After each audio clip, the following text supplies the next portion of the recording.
So guys, IREDA कल के दिन बेंचमार्क Q2 देने के बाद में आज का सेशन बहुत ज्यादा इंपॉर्टेंट था। इंपॉर्टेंट इसलिए क्योंकि एक रिस्ट्रिक्शन जोन आपका है और साथ में डायगोनल का ब्रेकआउट जो कल मिला था और क्या पॉसिबिलिटीज हमने कल और परसों की वीडियोस में डिस्कस करी थी वो तो आपको मालूम ही होगा।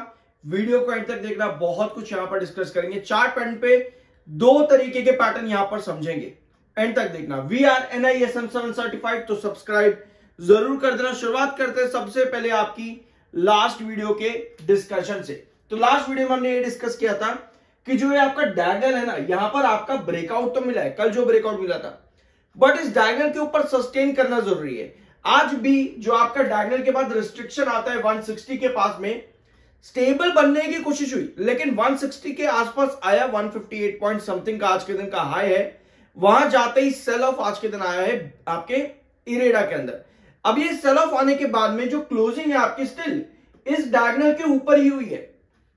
क्लोजिंग आपकी स्टिल डायगोनल के ऊपर हुई है। ऐसी कंडीशन के अंदर हमको क्या चाहिए, ये आप देख रहे हो छोटी छोटी कैंडल्स आपको स्क्रीन पर दिख रही होंगी। ये डिस्कशन हमने कल के दिन किया था कि जो पॉसिबिलिटीज आपकी बन रही हैं वो कुछ इस तरह का पैटर्न बनना चाहिए यहां पर, ठीक है, कि भैया क्लोजिंग आपकी नहीं हो रही 160 के पास में, कोई बात नहीं, धीरे धीरे इस डायगोनल के ऊपर ही स्टॉक का मेंटेन होना जरूरी है। क्योंकि अगर इस डायगोनल के ऊपर स्टॉक मेंटेन नहीं होता है, ये डायगोनल उसको रिस्ट्रिक्ट करके रिजेक्शन दे देगी और वापस आप गिर जाओगे at its support, that is its base at 148, यानी कि 148 पर आप गिर जाओगे अगर यहां पर डायगोनल से रिजेक्शन मिलता है तो। ये कंडीशंस कल डिस्कस करी थी हमने।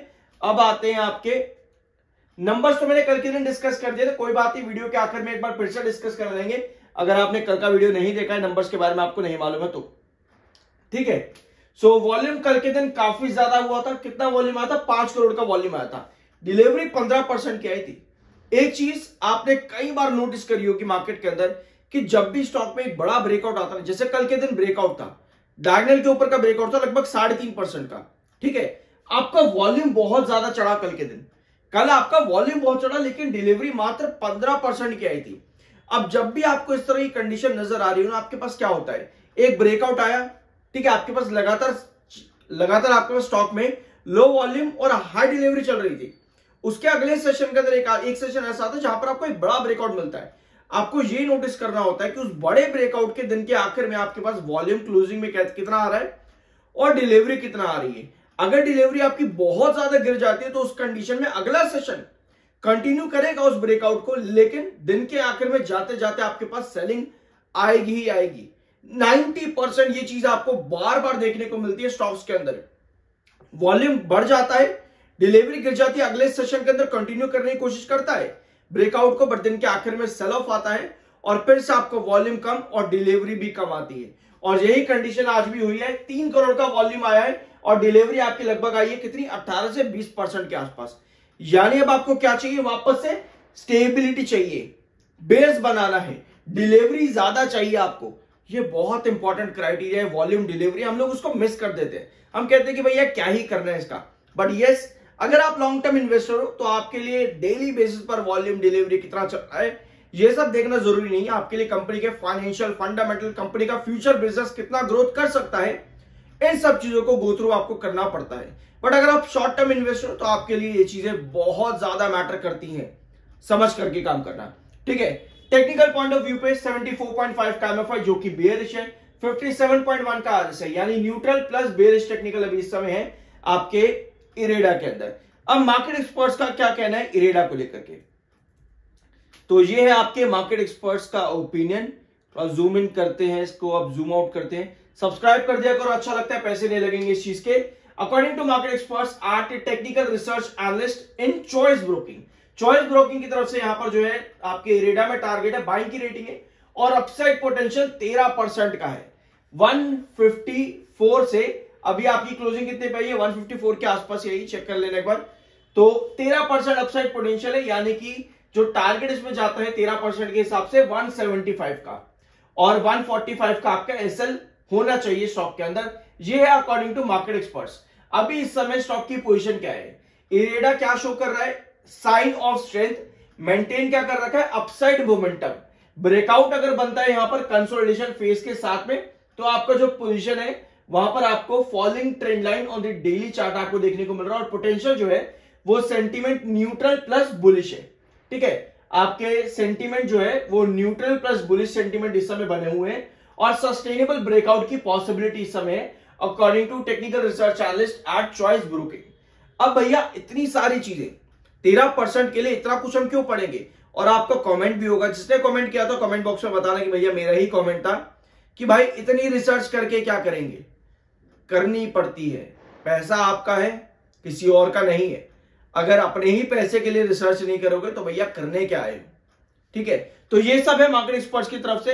चार्ट क्या बता रहा है? ये है आज के दिन की कैंडल, सेल ऑफ आया है 160 के पास जाने से पहले ही 158 पॉइंट समथिंग के पास आपका सेल ऑफ आज के दिन आया है। हमें क्या जरूरत है? एक बार जूम इन करते हैं ताकि आपको और क्लियर से नजर आए। ठीक है, आपको क्या नजर आ रहा है? यहां पे एक डायगोनल है जिसके ऊपर कल ब्रेकआउट मिला था और उस डायगोनल के ऊपर आज के दिन आपकी वापस से क्लोजिंग आई है। इसी डायगोनल के ऊपर है। हमको यहां स्टेबिलिटी चाहिए भैया, हमको यहां स्टेबिलिटी चाहिए, जो हमने कल डिस्कस किया था कि आप डेली इस डायगोनल के ऊपर बने रहो, क्योंकि अगर एक भी सेशन इस डायगोनल के नीचे क्लोजिंग आ गई मतलब ये है कि आप वापस कहीं ना कहीं ब्रेकडाउन की तरफ जा रहे हो, यानी कि आप वापस से 148 के बेस की तरफ जा रहे हो यहां पर। तो इस डायगोनल को ब्रेकडाउन नहीं चाहिए, हमको इस डायगोनल के ऊपर स्टेबिलिटी चाहिए, चाहे तो 160 पर हैंगिंग बेस ले ले। अब ये दो चीजें आपको समझ में आ गई। यहां पे क्या क्या दिख गया अभी आपको स्क्रीन पर? एक आपको दिख गया हैंगिंग बेस वाला रेस्ट्रिक्शन और एक आपको दिख गई डायगोनल। ठीक है, ये है आपकी डायगोनल और ये है आपका एक रेस्ट्रिक्शन जोन एट 160। आपको क्या चाहिए? यहां पर आपके पास एक कैंडल आज के दिन बनती है कुछ इस तरह की, जिसके ऊपर की टेल लंबी है और सेल को इंडिकेट कर रही है। ठीक है, तो ऐसी कंडीशन पर अगर आपका एक भी कैंडल कुछ इस तरह का क्रिएट हो जाए तो उस कंडीशन पर भैया आप वापस से आ रहे हो ड्रॉप की तरफ, तो ये आपको नहीं चाहिए। इससे आपको क्या पता लगता है कि भैया आपको अपनी पोजीशन बदलनी पड़ेगी अगर आप शॉर्ट टर्म के लिए हो, ये आपको पता लगता है। लेकिन अगली चीज आपकी आती है कि भैया स्टेबिलिटी बना रहा है और कहीं ना कहीं अब 160 के रिस्ट्रिक्शन पर हैंगिंग बेस लेने की कोशिश कर रहा है। और अगर हैंगिंग बेस लेता तो आपको पता है वो बेस के ऊपर आपकी एक क्लोजिंग भी अगर आ जाए पॉजिटिव, यानी आपका क्या करने की कोशिश कर रहा है? Sustainable breakout. तो ये दोनों ही कंडीशन आपकी डायगोनल और 160 के रिस्ट्रिक्शन पर बनती हैं। आई गेस इतना क्लियर होगा आज के लिए। बाय सेल की कोई रिकमेंडेशन नहीं, वो आपकी अपनी मर्जी और ओपिनियन होना चाहिए। वी आर NISM 7 सर्टिफाइड, तो सब्सक्राइब के बिना मत जाना। मिलते हैं अगले वीडियो में।